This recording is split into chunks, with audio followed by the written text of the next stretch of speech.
¿Qué tal? Buenas tardes, muy buenas tardes. Bienvenidos a una emisión más de Analistas de la Noticia a través de ICN, una nueva conciencia. Gracias por seguirnos, gracias por compartir. Dele me gusta, deje su comentario constructivo porque se trata de construir un mejor país.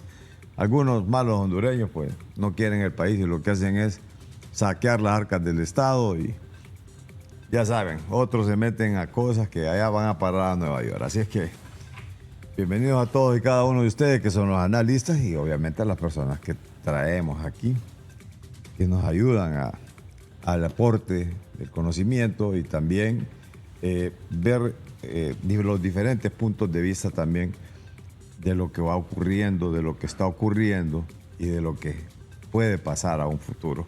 Esta tarde hemos invitado al abogado Eduardo Martel. ¿Se acuerdan, va? El candidato del Partido Liberal para la alcaldía municipal. Correcto. Buenas tardes, abogado. Buenas tardes, mi querido Carlos. Es un gustazo estar aquí. Ya días quería venir a conocer este estudio. Lo felicito, muy bonito. Es su casa. Gracias, muy amable. Y la casa de todos los que quieran venir a que si quieren dar entrevistas, porque aquí tratamos de manejar un balance también, abogado. O sea, Es lo que procede. es lo que, pues, sí, porque invitamos a gente de todos los partidos políticos, la gente de libre la que un poquito así como, pero siempre vienen. Usted sabe que no puede haber democracia plena si no hay un ejercicio periodístico como el que usted está describiendo. Es decir, es fundamental, es una pieza toral en el engranaje de la democracia. Lo que pasa es que aquí se ha ido desnaturalizando, ¿no? Y muchas veces desde los partidos políticos buscan desnaturalizar el ejercicio periodístico. Así que esta iniciativa a mí me ha agradado muchísimo y lo felicito. A usted y al canal. Gracias, muy amable. Abogado, ¿cómo mira la vulnerabilidad de la capital? Le voy a empezar con esta pregunta porque usted aspiró a la alcaldía municipal en su momento. Le dio vuelta a todos los barrios y colonias de la capital, aldeas, caseríos y todo. Conocí Tegucigalpa y Comayagüela. Conoció Tegucigalpa y Yo pensé que siendo capitalino conocía, pero no, uno se maneja en un ámbito muy reducido. Muy reducido. ¿No? Del trabajo, a la casa, al supermercado, al mall, a la escuela de las hijas. Pero conocí esta Tegucigalpa y Comayagüela de adentro, ¿verdad? La que está olvidada, la que no ha tenido ningún tipo de planificación, las que viven en condiciones infrahumanas. Y el tema de la vulnerabilidad, Carlos, es producto de que esta ciudad creció al molote. Desordenadamente. Ordenada, al cachimbazo. ¿Sabe por qué? Es que fíjese que viene un político y está punteando, o un presidente, ya vienen y le ponen recuperación de tierras, ejidales, algunas de carácter privado también, se meten y le ponen el nombre de la... Absolutamente. Y ahí se van quedando. Sí, buscando votos. Exacto. Y destruyendo la ciudad, ¿no? Esta ciudad necesita una replanificación. Y yo he sido un defensor a ultranza de la construcción vertical. Nosotros somos un espacio reducido, no somos un valle como allá, el Valle de Sula, que puede crecer, el Valle de Comayagua. Nosotros no, estamos limitados. Necesitamos aprovechar. Y usted sabe que se puede ahorrar hasta un 60% en el costo de los servicios públicos en una construcción vertical. Porque no tiene que llevar el agua a cada casa, sino que la lleva a un solo punto. El tema de la energía la lleva a un solo punto, el tema de la recolección de basura. Y además, aparte de esa planificación, necesitamos conciencia ciudadana. Yo he visto aquí, desde carros de lujo, tirar basura a la calle. Ahí salen las botellas de 2 litros. Pero fíjese, esto es de esa misma gente que usa carros de lujo a Estados Unidos. Mire a ver si hacen lo mismo. No, porque además, yo le digo algo, el hondureño que va a Estados Unidos a vivir se adapta a ese régimen, porque así funciona. Si usted lo ven, eso lo paran inmediatamente y lo multan. Igual al que va a pasear. También. No, todo el mundo. Aquí aplica, tiene una práctica y allá... Allá todo el mundo respeta los límites de velocidad, Paso peatonal. paso peatonal. ¿Por qué? Volvemos a caer digamos, en lo que siempre caemos. Cuando no hay imperio de la ley, cuando no hay Estado de Derecho, cuando no se cumple la ley, pues nadie respeta la misma. ¿Y a qué se debe esta vulnerabilidad de la capital? Bueno, aparte de que se maneja de que hay un parque vehicular también excesivo con la cuestión de el tráfico, que es insoportable llegar. O sea, llegar a un lugar de destino, usted tiene que por lo menos con suficiente tiempo para poder... Yo los invito a que tal vez busquen ahí en algunas de las propuestas que yo hice, ahí siguen en mis redes sociales, y quizás las podamos volver a discutir porque son vigentes. Tegucigalpa y Comayagüela requieren un sistema de transporte público eficaz. Hoy no existe, Carlos. Hoy hay un sistema privado de transporte público desorganizado, sin ningún tipo de control, sin ningún tipo de calidad. Si usted no reduce, si usted no construye un sistema de transporte público, no va a reducir jamás el tráfico de esta ciudad, que ya es incapaz de absorber tanto vehículo. Escuchaba el otro día autoridades de la alcaldía que decían que rondaban los 800,000 vehículos. Una locura. Esta ciudad está diseñada para 400,000 y 500,000 vehículos. Usted ya le está metiendo casi el doble. Y no es construyendo más puentes, más pasos a desnivel. O zonas de alivio. Todo lo contrario. Vaya a analizar lo que se hizo en Ámsterdam, en Londres, en Nueva York. Vean lo que se hizo en Nueva York, en Times Square. Eso era paso de carro. Y hubo una gran discusión hace algunos años que le iban a hacer peatonal. Entonces, un gran debate. ¿Cómo se va a hacer peatonal? ¿Se va a perder el tráfico comercial? No. Se gana más, hay más consumo, hay más desarrollo de la zona y hay mucho menos congestión. ¿Y qué hacen los neoyorquinos? Utilizar el metro. Utilizar el famoso subway que tienen allá. Ajá. Tenemos que ir, pero eso, mire, eso requiere una decisión política. No tiene que, porque ahí van a salir algunos transportistas tomándose las calles, que se protestan, que les quieren quitar la tortilla. No, señores. El bien común mayor hay que defenderlo y eso pasa por transporte público. ¿Y actualmente cómo ve el desempeño del alcalde capitalino? Le voy a ser franco, creo que ha estabilizado su administración porque los primeros meses fueron muy complicados, de mucha crítica. Obviamente me da la impresión, Carlos, que haber llegado a la alcaldía hasta cierto punto representó cierta sorpresa para los... O sea que no... No, porque todo el mundo decía que ya la alcaldía era nacionalista, que no iba a cambiar, que tenían 24 años, que David Chávez ya era prácticamente el ungido, y no sucedió así. Y me parece que costó ese reacomodo. Creo que se han estabilizado. Y hay algo que se lo dije al alcalde hace algunos meses que me lo encontré y conversé con él. Te felicito que no te escucho pelear. Porque yo escucho a algunos ministros, Carlos, que se levantan, yo creo que cenan alacrán, ¿verdad? Porque se levantan con el dedillo, el gatillo alegre de las redes sociales y empiezan a decir cualquier barbaridad, ¿verdad? Y despotricando y a veces con un lenguaje que no es apropiado de un funcionario público. Y le dije al Dana, seguí en lo que está. No, yo no voy a pelear con nadie, yo tengo que trabajar para recuperar terreno. Así que yo creo que en ese sentido es correcto lo que está haciendo, dedicarse a resolver los problemas. Falta muchísimo. Aquí hay todo por hacer, yo lo decía siempre, Tegucigalpa y Comayagüela está todo por hacer, no hay nada resuelto, ni el tema de la seguridad, ni el tema medioambiental, ni el tema del agua, ni el tema de los parques. Empleo, actividad económica. Baches, infraestructura, vivienda, tantas cosas, ¿no? Mercados. Entonces, yo creo que está todo por hacer, claro, usted necesita 12 años para... acondicionar una ciudad aproximadamente, ¿no? Si lo hace de manera continua. Pero sí, eso me gustó, que no lo escucho yo ahí en ese dimes y diretes como escucho a otros miembros del gabinete. Sí, pero en realidad que es un gran reto el que tiene el alcalde, porque esto es imparable, pues decir, mire, la cuestión de la falta de empleo en la capital principalmente, o sea... Yo siempre creí que se tenía que recurrir a un tema de incentivos, digamos, para recuperar zonas. Usted vaya al centro de la ciudad de Panamá. Yo viví en Panamá finales de los 90. Mi padre trabajaba ahí en tema diplomático. Y luego en cuestión... Y no tenían transporte público, ojo. Habían unos que le llamaban los dragones rojos, que eran unos buses coloridos, como los de aquí, como los amarillos. Pero era un desorden. Vaya usted a Panamá ahora.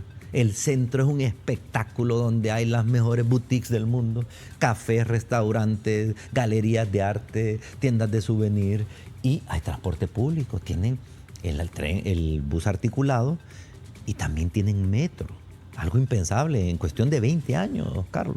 Entonces, yo creo que, por ejemplo, zonas como el centro, que he visto alguna inversión ahí en temas de calles, en la avenida Cervantes, pero hay que hacer 10 veces más que eso.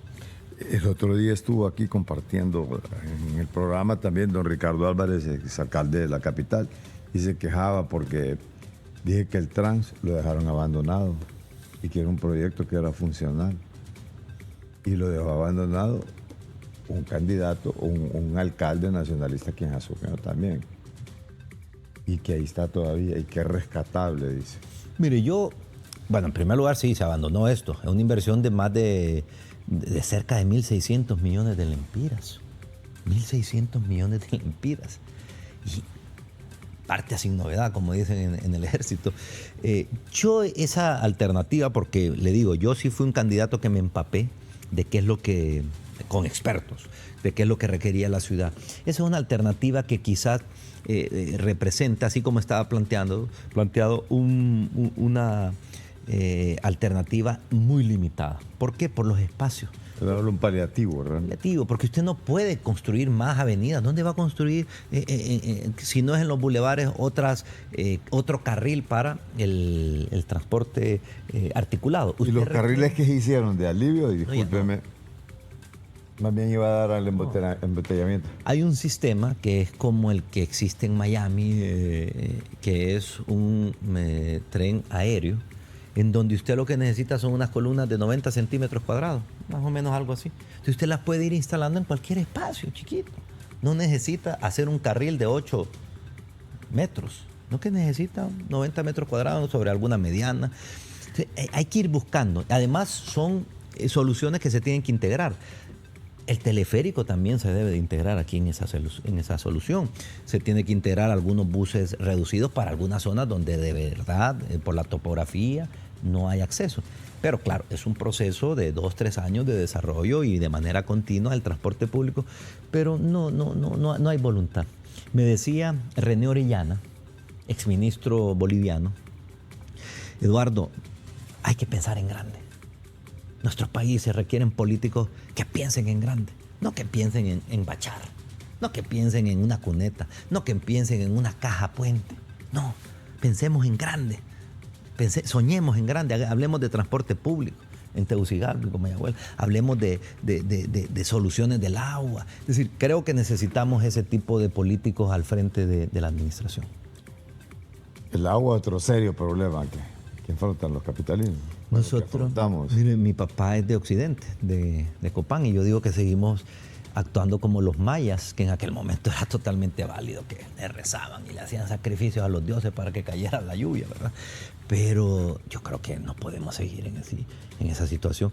Y yo le digo algo, Luis Moncada Gros, que en paz descanse, falleció hace algunos meses.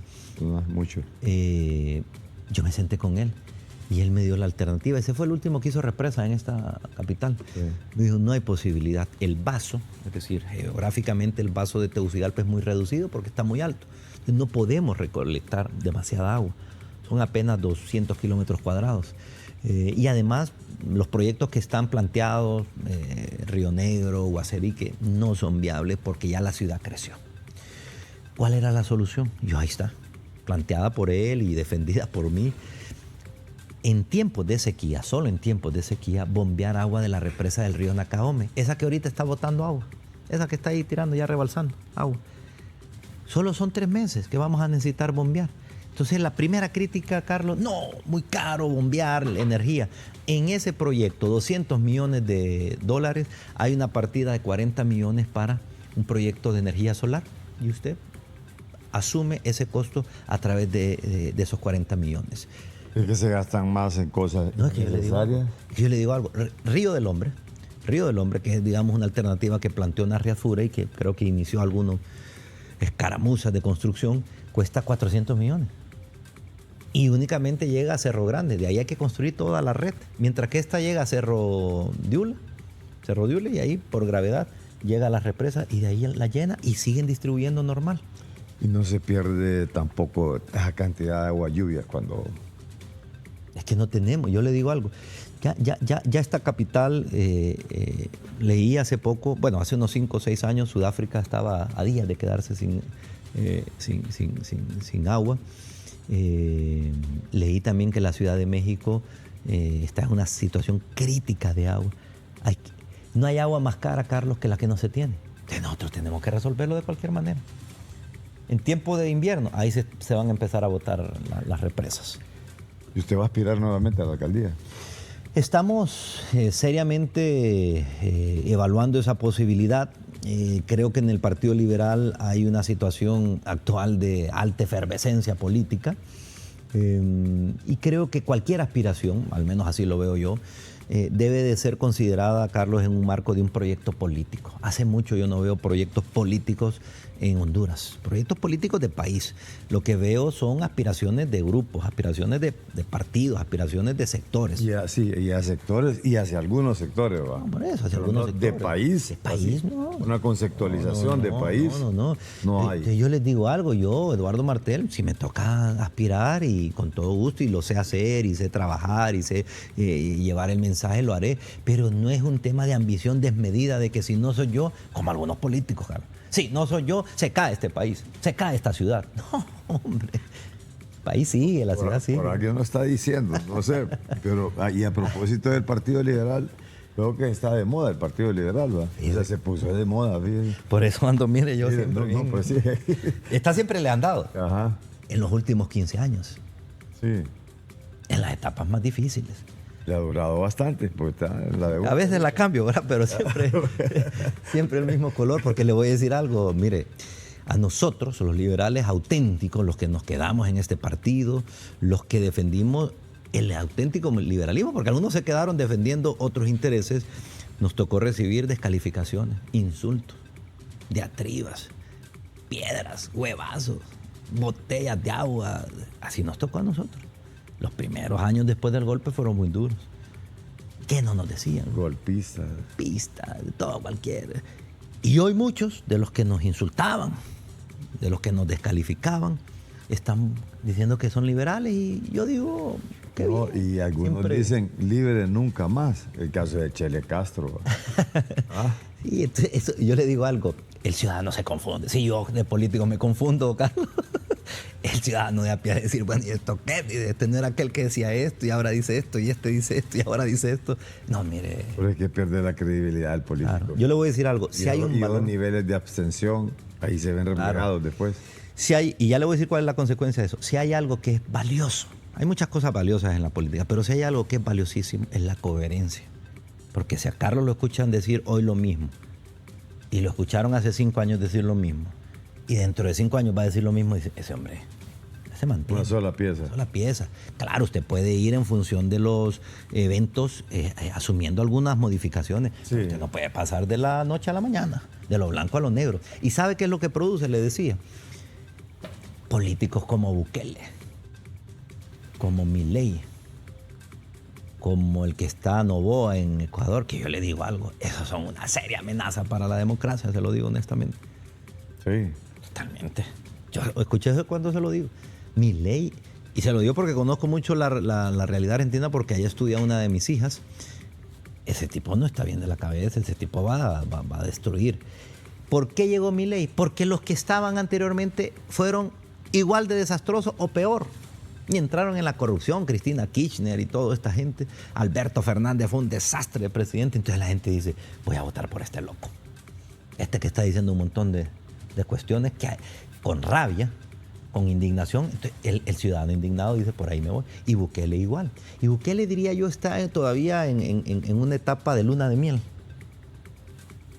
Pero esos poderes omnímodos, esos poderes absolutos, son peligrosos. Aquí fueron peligrosos. Y usted ya mencionó dónde terminaron.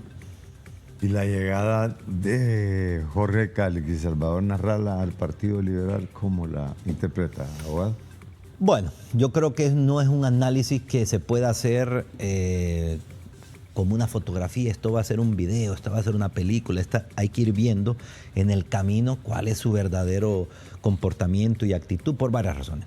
Primero, creo que está bien que el partido se abra. Yo creo que un partido que tiene 300.000 votos, que son los votos que obtuvo Yanni, y aspira a gobernar, tiene que tener una capacidad de absorción, o sea, de atracción atraer también. y de abrir las puertas, pero no como un refugio electoral. No es como me echó mi esposa, me voy donde mi amante. No, eso no es así. Creo en el Partido Liberal, creo en su doctrina, creo en su visión, creo en sus principios. Esto es así. Porque si no, la medicina nos va a salir peor que la enfermedad y dentro de 2 años no salen los resultados electorales y me voy. Y si te vi no me acuerdo. No, hay que tener ese conocimiento y esa convicción. En segundo lugar, bueno, tanto que se dice, ¿no? Pero creo yo que todavía no han sido inscritos en el partido, ¿no? No, pero ya anunciaron que la juramentación es en esta semana. Eso le digo, pero hay que ir dándole, digamos, ¿Cómo queda esto en los estatutos del partido? Es lo que le digo. Porque dijeron que no podía ingresar cualquiera, que se había retirado y que se había ido, y mucho menos haber estado ejerciendo un cargo de elección popular en otro partido político.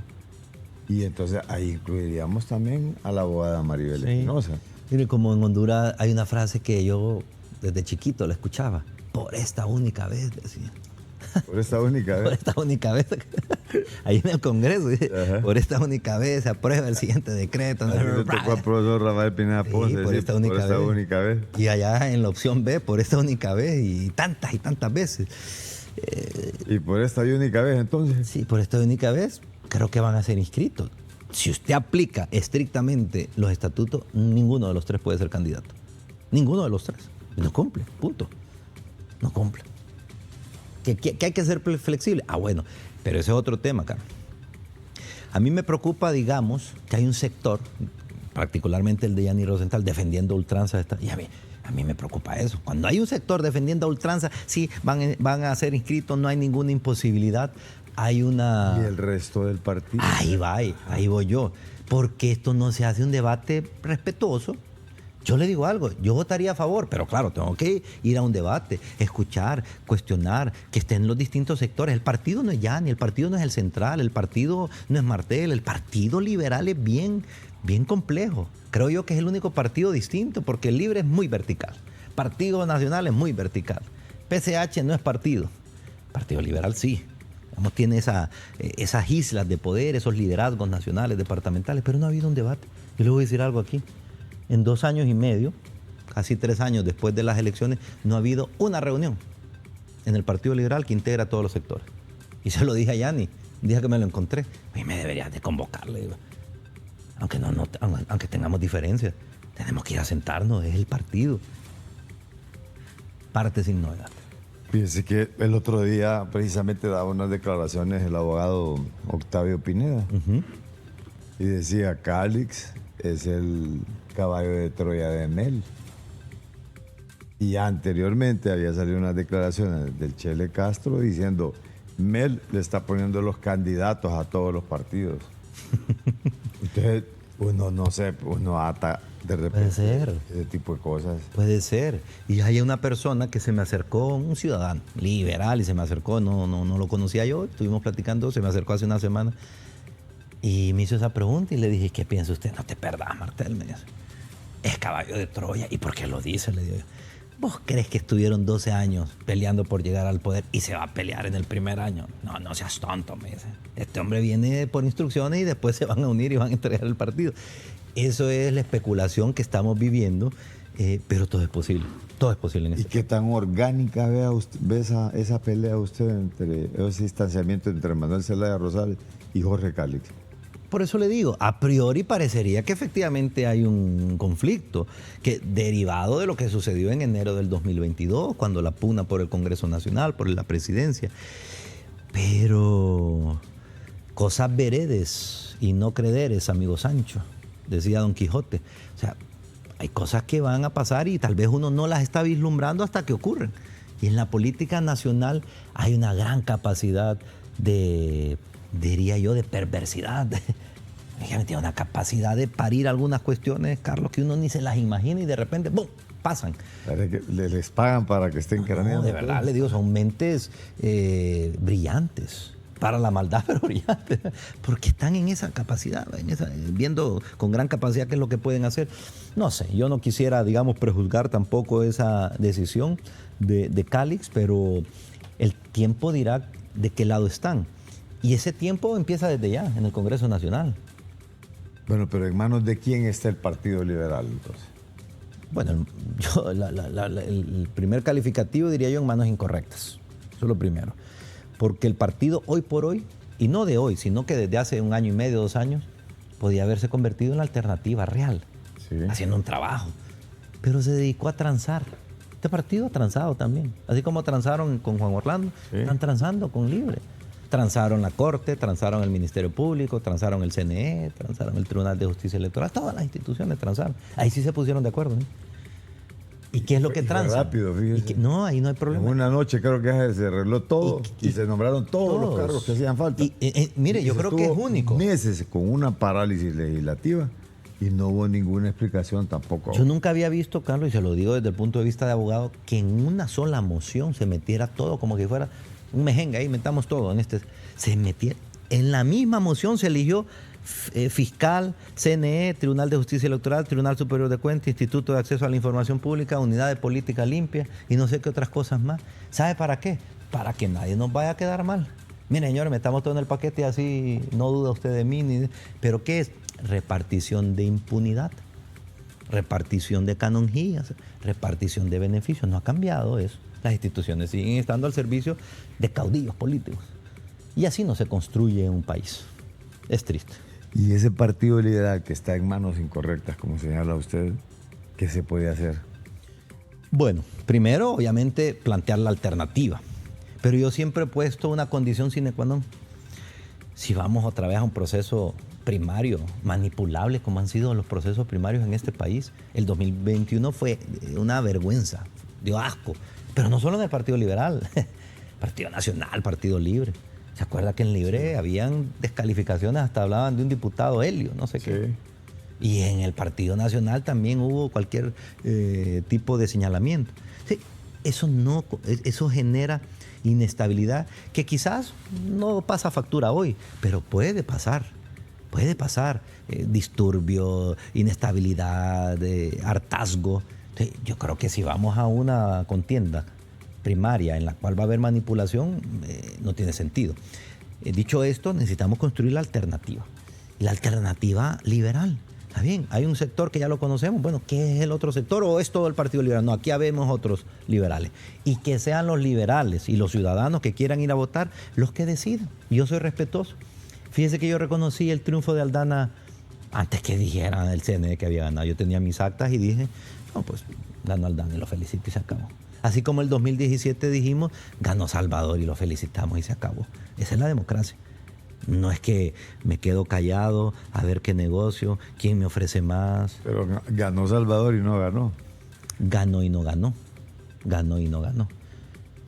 Pero tanto que se habló de ese proyecto y tanto que se habló de ese fraude, ¿por qué se sometieron los partidos políticos también a esas elecciones y sabían que era ilegal? Bueno, era eso o lo que sucedió en Venezuela en el 2006. La oposición no participó y Hugo Chávez tuvo el 100% del Congreso. No, o sea, claro, había gente que nos decía, bueno, ustedes están reconociendo la reelección y por qué están participando. Bueno, o es eso o nos quedamos así, 4 años con un Congreso. Fíjese que, abogado, usted va a tener una gran gama de corrientes, pues, donde el cual puede buscar la comuna capitalina. Va a tener a Jorge Cáriz, va a tener a la Rala, va a tener a la abogada Maribel Espinosa. No sé si don Luis Zelaya estará buscando también. Aquí ha dicho que no, pero usted sabe cómo son los políticos. Hoy dicen que sí, mañana que no. Bueno, ahora dicen que sí y hoy dicen que no. Hay un principio jurídico, ¿no? Que es rebus sic stantibus. Y quiere decir estando así las cosas, ¿verdad? Es decir, quizás en aquel momento era no, porque estaban las cosas de una manera, pero hoy... O sea, aplique ese principio y le queda a cualquier justificación. Stantivus, ¿por qué? Esto se utiliza en derecho internacional mucho. Cuando cambian las situaciones que originaron el tratado internacional, puede haber un desconocimiento de ese tratado, igual en este caso, ¿no? Yo creo que las condiciones políticas del Partido Liberal han cambiado en cuestión de semanas. En cuestión de semanas. Sí, porque esto ha tenido un giro. No. Es decir, hace 4 meses no había nada. Estaba opaco todo. No Solo había los negocios, nada más. Como dice usted, las tranzas. ¿Qué? Solo la tranza y la negociación bajo la mesa, pero ya ahora empezaron pues candidaturas. A visibilizarse, a visibilizarse. Entonces yo creo que eso cambia el estado actual de las cosas. Pero no me respondió la pregunta tampoco. ¿Cuál? La pregunta era que ya va a tener una gama de candidatos que pudiese... Sí, pero yo vuelvo a lo mismo y en esto quiero ser enfático. Mi ambición política, que es saludable, que todos debemos de tener en la vida. Además, aspirar es de humano. No, aspirar y tener ambición de verdad. Usted tiene que tener ambición de ser mejor, pero no desmedida. Pero mi ambición no sobrepasa mi posición de que debe de ser un proyecto de país. No es que me voy a ir con cualquiera. Y yo le voy a decir algo, por ejemplo, con Salvador yo tengo grandes diferencias. Y grandes diferencias incluso ideológicas, que a mí me ha llamado la atención que ese hombre ha ido de la derecha a la izquierda, al centro. Se le aplica la ley del péndulo. Sí, no, es decir, todo se vale y todo se puede. El péndulo, ¿no? Pero en el punto político a mí me confunde porque hay posturas, digamos, en materia de educación que la derecha tiene una postura y que la izquierda tiene otra postura y que los liberales tenemos otra postura. O sea, ¿cuál es la postura de él? Pero además, él tenía unos acuerdos, particularmente conmigo, y los incumplió en el 2021. Y si usted me da la mano y ratifica 2, 3 veces ese acuerdo y después no lo cumple, yo digo, con cuidado por aquí. No digo que no, porque en política usted no puede decir de esta agua nunca beberé. El señor Narrala se queja de que a él lo traicionaron también, es libre.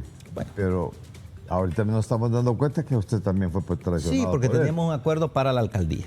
Ajá. En primer lugar, que yo iba a ser un candidato de ambos partidos y que luego, incluso después de marzo, cuando yo fui electo en las primarias, me dijo que me iba a apoyar. Y ahí está Enrique Ortiz, Luis Zelaya, Julio Larios de testigos de esas posiciones reiteradas. Y luego por él, por su negociación, rompe un acuerdo. Está bien, pero yo digo, si es tan fácil romper acuerdos, después cuando esté en el poder puede romper acuerdos establecidos en etapa electoral, pero bueno, es un tema muy particular. Pero yo no voy a traspasar, insisto, por mi ambición, una decisión que creo que es toral, no solamente para el partido, Carlos, para el país. El país está en situación crítica. El país sigue jugando a la política. Los partidos políticos siguen jugando a la política y no a construir democracia, construir patria, construir estabilidad. Yo le digo algo, yo hubiese esperado a estas alturas una gran reforma educativa de parte del LIBRE. ¿Dónde está esa reforma educativa? ¿Dónde están todas las promesas, digo yo? Reforma educativa. Yo hubiese esperado a estas alturas la CICI ya instalada y haciendo su trabajo. Es que no quieren los nacionalistas y algunos liberales. Llévelo al Congreso, por el amor de Dios. Que vote cada quien como quiera votar. Y que el pueblo, usted, Carlos, aquí diga, mire, estos son los que votaron a favor y estos son los que votaron en contra de la CICI. Se acabó. No se instaló la CICI por estos. No, pero ahora también se está culpando a la ONU, que es la que no... Pero le digo, esas son las cuestiones que no tienen ni pies ni cabeza. Si la ONU le dice, necesito esto y estas condiciones, póngalas. ¿Y cuál es el problema? Yo le daría lo que quiere es combatir la corrupción. Yo le digo algo, yo le doy toda la libertad. Ah, no, que no podemos sustituir el sistema judicial. ¿Cuál sistema judicial? Hablando de Bukele, ¿por qué tuvo Bukele éxito en la destrucción de aquel sistema que existía antes de él? Porque la Corte no aplicaba justicia, porque la Fiscalía no perseguía a los delincuentes y la gente, cuando él los destituyó, dijo que se vayan esos delincuentes, hombre. Estado fallido prácticamente. ¿Usted cree que aquí se va a ir la Corte y va a salir el pueblo a defenderlos? En Honduras. No, hombre. Van a haber cohetes de alegría. Me comenta después de esta breve pausa cómo analiza el actual gobierno hasta el momento. Muy bien, con todo gusto. Aspectos. Mire, hay una gran cantidad de demandas que tenemos ahí a nivel internacional. Hay una cuestión de empleo. Bueno, usted me hace una radiografía. Con todo gusto. Al retorno.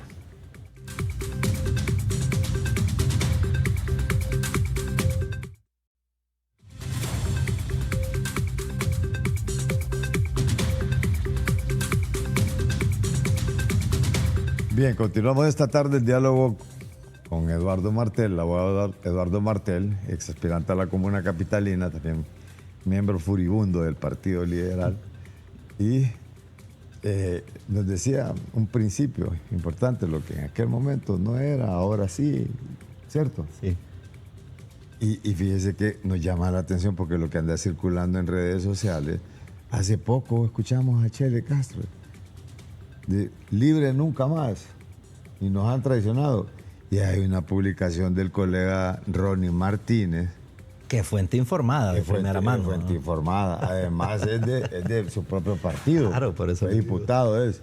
El diputado, mírenlo, el diputado Edgardo El Chele Castro fue visto el jueves por la noche y el viernes por la mañana de visita en casa presidencial.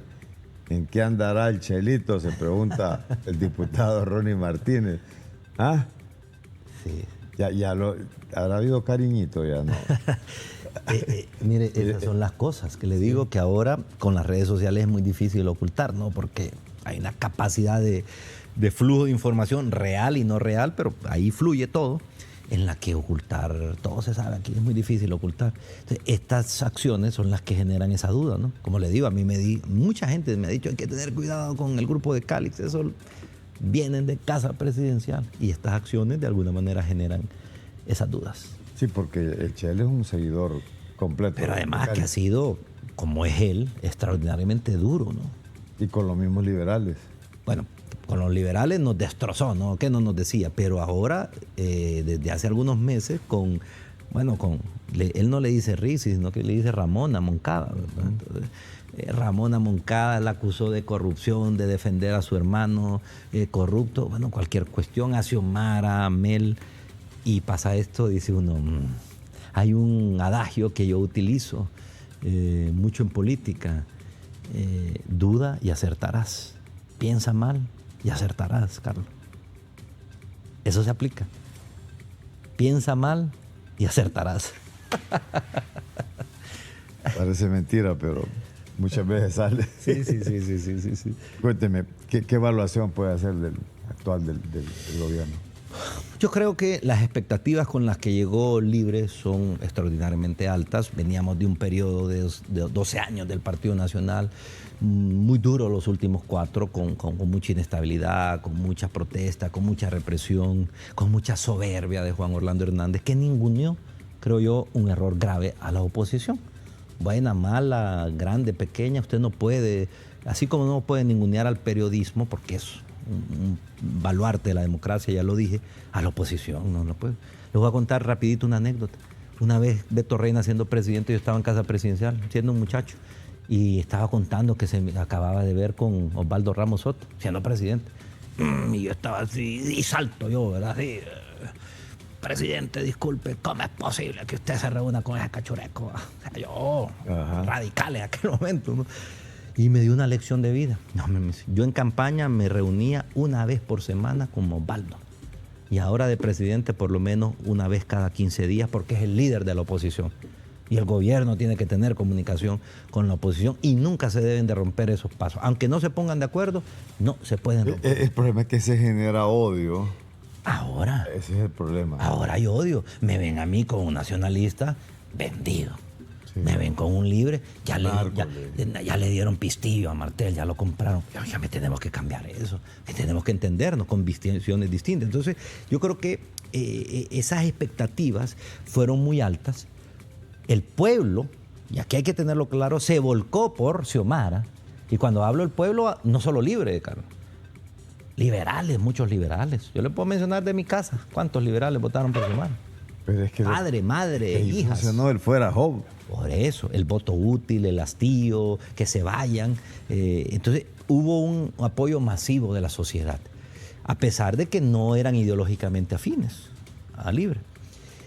Creo que ha cometido unos errores que pasan factura. La primera es pretender gobernar solo con Libre. Usted no puede gobernar un país en problemas y un país fragmentado solo con Libre. Yo hubiera incorporado a varios ministros de otros sectores, empresariales, sociales, liberales, pero representativos, incluso nacionalistas, porque hay nacionalistas buenos, hay nacionalistas honrados, hay nacionalistas capaces, y eso le da un equilibrio. Y usted mete a todos en la carreta y dice, señores, empujemos hacia allá. Todos en la misma carreta, pero cuando usted quiere imponer una visión, ahí empieza el quiebre. Segundo, muchos de los ministros que ha puesto Xiomara, la presidenta Xiomara Castro, no dejaron la camiseta de activista, siguen siendo activistas. Y usted debe entender que usted es ministro de Estado, usted es secretario de Estado. No dijiste nada en 12 años, te quedaste callado. Narcotraficante, no puede ser, sea tolerante. A mí a veces me escriben cualquier barbaridad estando en los programas, decirle a Martel fulano de tal cosa. No me puede enojar eso. Y no soy funcionario. Yo creo que ha faltado esa capacidad y también talento. Creo que falta talento en el gabinete. Yo recuerdo, por ejemplo, gente como Gautama Fonseca, ¿verdad? Que yo los tengo aquí en la mente porque eran muy amigos de mi padre, pasaban en la casa. Ministros como Gautama Fonseca, como Flores Valeriano, como Edgardo Paparnica, gente de mucho peso, de mucha valía, ¿no? Entonces yo creo que eso ha faltado. Y por último, hay que tener valentía para gobernar. Hay que tener valentía. Y yo creo que ha faltado valentía para tomar decisiones como las que hemos mencionado aquí. La Sisi, yo lo hubiera instalado en el primer año. Y le digo a las Naciones Unidas, tenemos 12 meses. Dígame qué necesita para instalarla. Y él la instalo. O sea, tenemos que ir con esa valentía. Así que yo le diría que sí, obviamente ya el tema ese de la infiltración del narcotráfico a gran escala, afortunadamente eso no está. Sigue latente en las instituciones y en la institucionalidad y en la sociedad. Pero ya ese nivel de que era dirigida desde Casa Presidencial, eso se ha superado, pero falta muchísimo por fortalecer la institucionalidad, la democracia y sobre todo políticas públicas de beneficio para los hondureños que siguen jodidos y que siguen migrando. Pero es que no hay respeto a la institucionalidad. No hay. No hay. Es que aquí no hay Estado de Derecho. Yo siendo profesor lo he dicho. Y algunos colegas, ¿cómo decís eso siendo profesor? Lo tengo que decir porque voy a engañar a los muchachos. Estado de Derecho es igualdad en la aplicación de la ley para todos los miembros de una comunidad política. Eso es una frase que define Estado de Derecho de manera sencilla. Aquí no se aplica la ley, mucho menos de manera en condición de igualdad para todos los miembros de la comunidad. Y la tolerancia que tiene el gobierno ante estas críticas. A eso voy, eso lo decía antes. Óigame, yo he visto hasta bots que le responden a algunos ministros, hasta bots. Yo veo y me meto, este es un bot, y le están contestando, porque no hay tolerancia.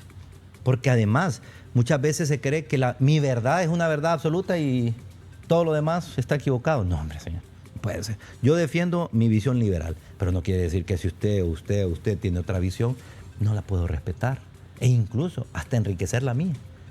Yo creo que falta esa madurez, el no haber gobernado, mucha gente no ha gobernado. El Partido Liberal tiene vocación de poder.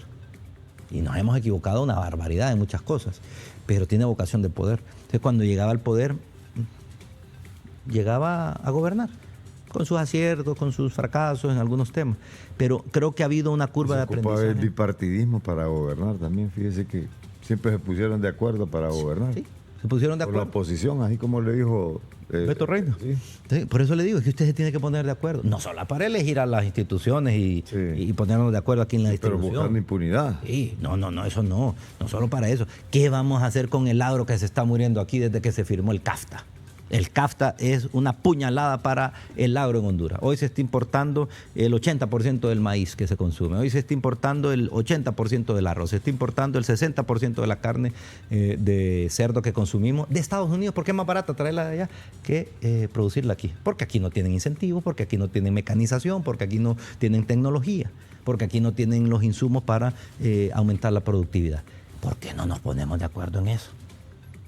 ¿Por qué no nos ponemos de acuerdo en eso? El tema de la inseguridad a mí me preocupa. Y no es un tema de percepción, Carlos. La inseguridad ha subido en este país. Esos crímenes espantosos como el de 5 compatriotas en la Villanueva, por ahí, sí. Eso da escalofrío.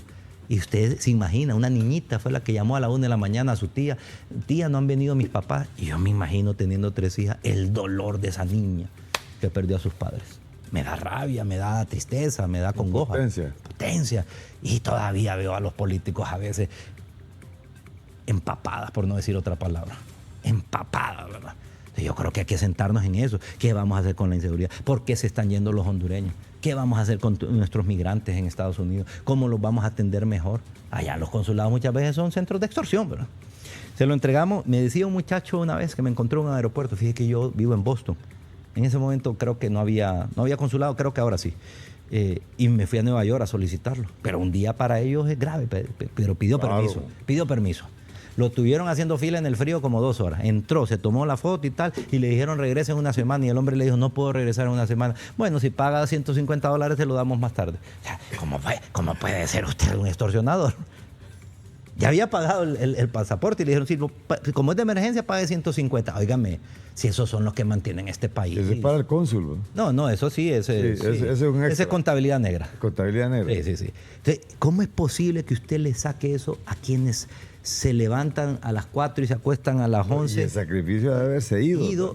Destruido una familia porque se destruye ese desarraigo, pero además que son los que sostienen el salario de esos cónsules y de esos funcionarios. Mandan $10,000 millones al año en remesas, que es como el 35-40% de nuestro PIB. Del PIB, no del presupuesto, del Producto Interno Bruto, es decir, del tamaño de toda nuestra economía. Seamos serios, por favor. Ahí es donde yo veo que no hay, digamos, esa visión de servir. Y le voy a decir algo. El político en Honduras dejó de entender que la mejor publicidad, Carlos, es la buena administración, es la buena gestión. Usted no necesita spots, no necesita carteles, no necesita TikToks haciendo el payaso en TikTok. Necesita una buena administración. Oíme, qué bien lo está haciendo ese jodido. Eso es lo que le ha servido a Bukele. Que yo insisto, ese poder me preocupa, ese poder absoluto, pero eso le ha servido porque toma decisiones que lo benefician a usted, al ciudadano salvadoreño. Esa es la gran diferencia. Y en esto de materia de seguridad incluso se han empantanado en esto de la cárcel de la isla del Cisne. Antes de eso le quería decir en el tema de seguridad, ¿cómo es posible que usted tenga un ministro que dice una cosa y una viceministra que diga otra cosa? Óigame, ponga orden ahí, hombre. Fíjese que un día publicó el ministro, 0 muertes el día de hoy. Y a los 10 minutos, no sea mentiroso, ministro. No sea farsante, ministro. Hoy hubo 4 muertos y no sé qué, uno no sé dónde. No, hombre, pues, oígame, usted dice, si estos 2 se están matando, ¿cómo va a funcionar la lucha contra la seguridad? Bueno, quería hacer ese porque creo que es importante, ¿no? Yo siendo presidente me dura, un funcionario así, me dura 10 minutos, ¿verdad? Y le digo, andate por la buena, ¿verdad? Porque si no te vas por las malas. El tema del Cisne, yo conozco Islas del Cisne. Me acompañé a mi padre, que era miembro en ese momento de la Cancillería. Estaba el diferendo limítrofe con Nicaragua, por el paralelo 15. Entonces fuimos a varios cayos, Cayo Medialuna, Cayo Bobel, y fuimos a Islas del Cisne con el entonces canciller Roberto Flores Bermúdez y con el jefe del Estado Mayor, que en ese momento era el general López Carvalho. Pues fuimos. Yo ahí andaba siempre pegado a mi papá. Sí, Daniel López Carvalho. Óigame, ese es un paraíso, bro. Eso es un paraíso. Ahí aterrizamos, una pista pequeña. El otro día escuché a alguien diciendo que era una pista más grande que la de Toncontín. No, una pista para avionetas.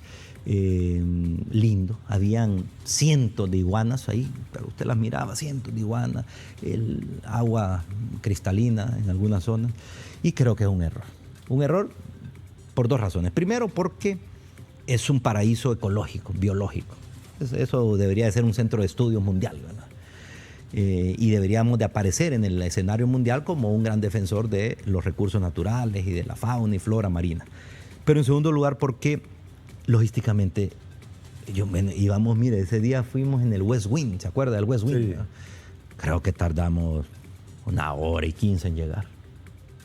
Óigame, usted sabe lo que es mantener una logística para llevar combustible, alimentos, agua.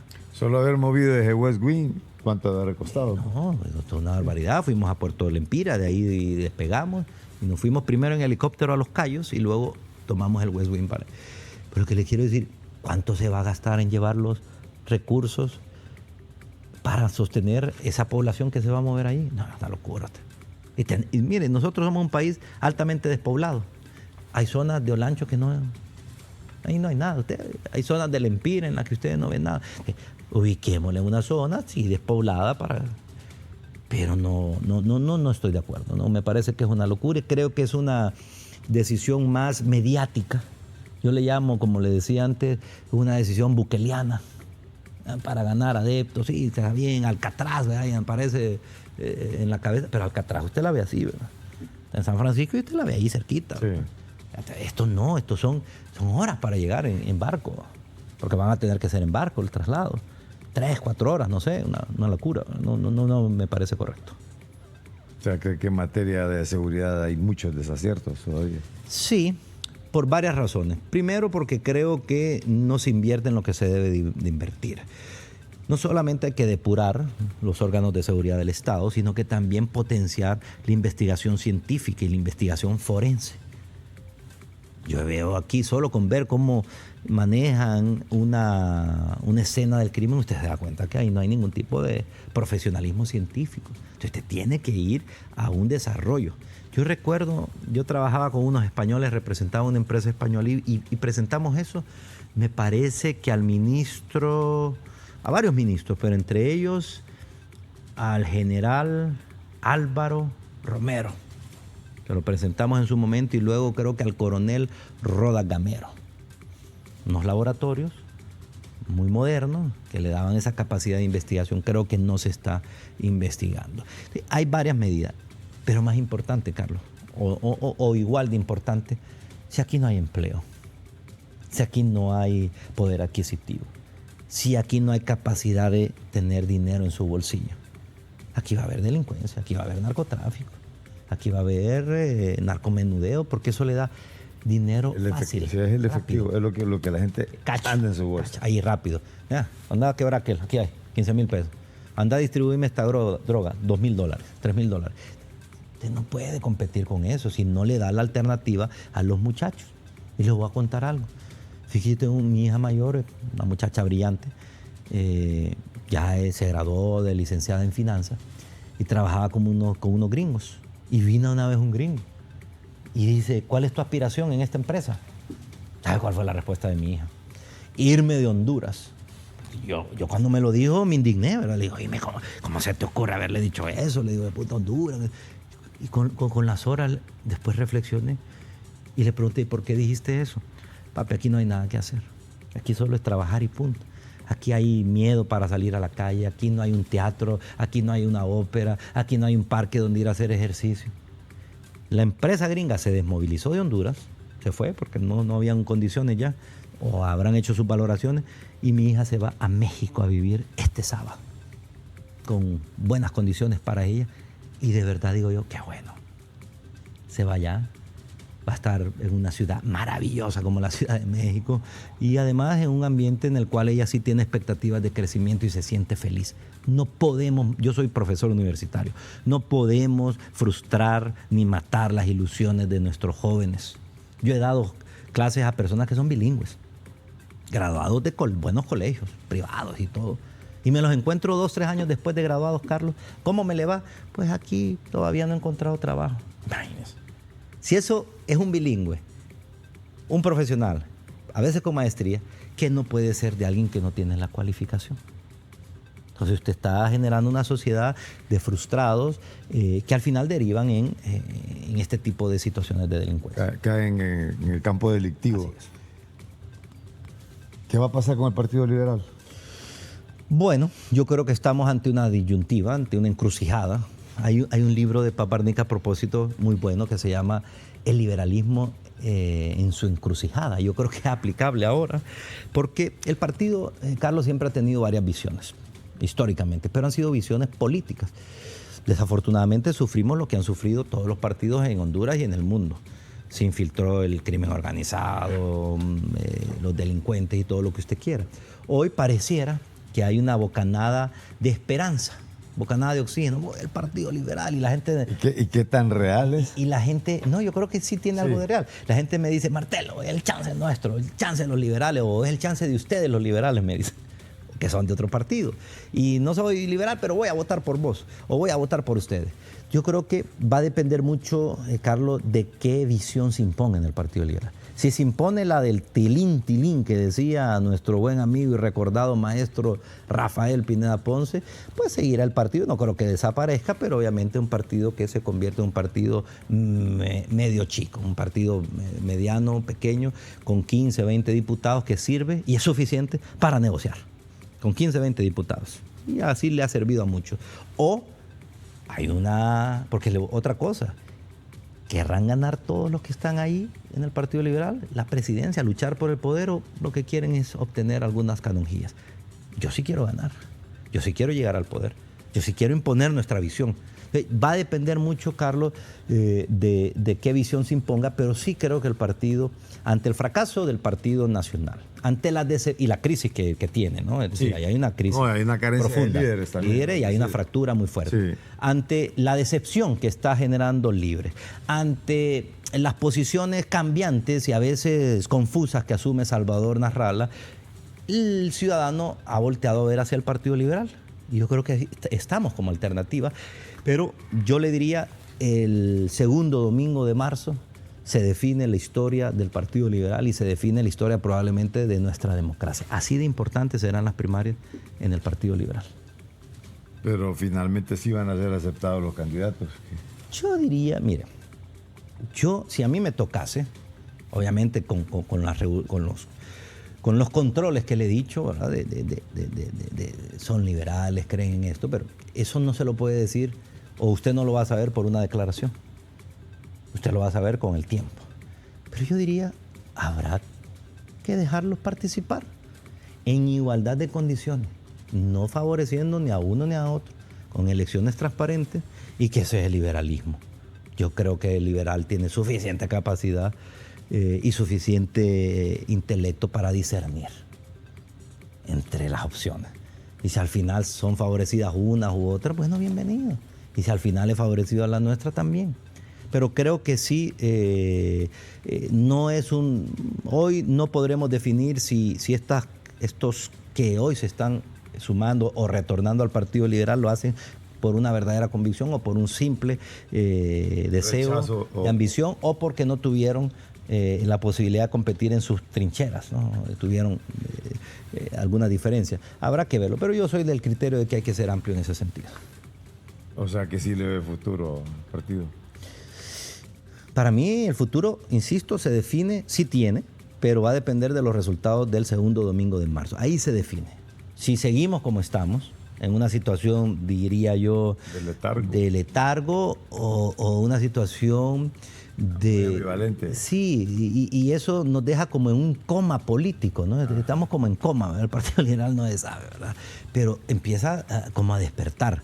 Pero eso puede ser producto del delirio del enfermo, que se despierte y dice, se recuperó y se muere a las 2 horas, ¿verdad? Sí. ¿Ha visto que hay moribundos que se despiertan, toman café y ¡brum! Y se mueren? Eso puede ser. El último sprint. El último, sí. Ya el despedirse de la vida. O se recupera el Partido Liberal, pero no se puede recuperar, y eso lo tengo que decir con mucha firmeza, con personas que no representan el liberalismo o que no tienen los valores de honestidad que se requieren para ser político. ¿Y su aspiración cuándo la define? Oportunamente, y creo oportunamente será más o menos entre agosto y septiembre. Pero ya, no crea que es que estamos de brazos cruzados. No. Llevamos meses platicando, conversando, hablando, y creo que esa decisión se tomará en las próximas semanas. Bien, le deseamos suerte también. Gracias, se necesita. La suerte dice el voto. Pero se necesita siempre una dosis de suerte en todo, sí. Hasta en la política. Hasta en la política. Bien, ya prácticamente se nos ha acabado el tiempo. Corto, por cierto. Sí. Ha sido más que todo una conversación muy agradable. Muy agradable, y espero que no sea ni la primera ni la última.